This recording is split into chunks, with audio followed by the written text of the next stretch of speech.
canteen or up to lectures. But I remember, you know, we're in a recession now, we are. And we were in a recession then. Although for some reason, and I don't know if it was a romance of youth, it just didn't feel like it.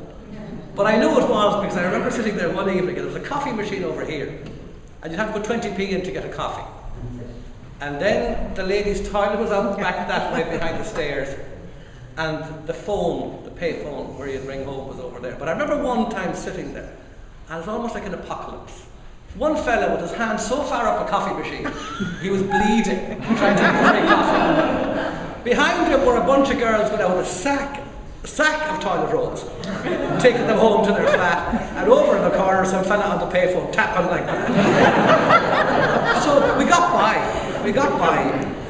Now, of course, the backdrop was the keys, the saw doctors, all that wonderful thing that Galway gave us, which I know we all appreciate, was not just the campus, it was the beautiful way that campus is in the centre of something vibrant.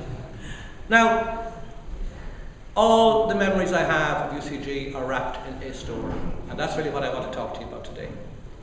Because I can't think of a picture without thinking of the story that went with it. And these are the things that enrich our lives, these are the threads that we weave our life from. Let's sing the bells this morning, and the yo-yo-yo, like the sound people singing. My mother told a story on her 70th birthday, which surprised me, because my mother could sometimes be as negative as the rest of them. But on her 70th birthday, she stood, as I'm standing now, with her friends and family around her. And she said, you know, people often ask, what was the greatest thing in your life?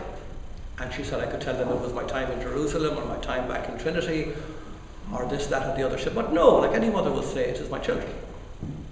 I'm so glad that they're friends with each other. I'm so glad that they work hard. I'm so glad that they play hard.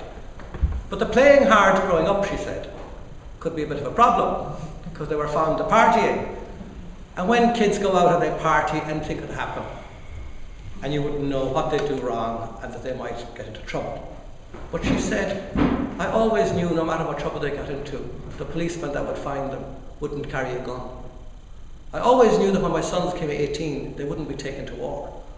I always knew that when my daughters were 18, they would have a vote the same as my sons.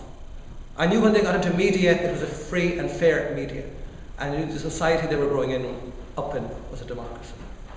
And she said, for that, I'm probably in 5% of mothers in the world, and for that, I'm grateful. So that's how she chooses to see it. And that gift is in all of us, how we choose to see the time we're at, the country we're in, and the story we're telling. The story we are writing. The story we are characters in.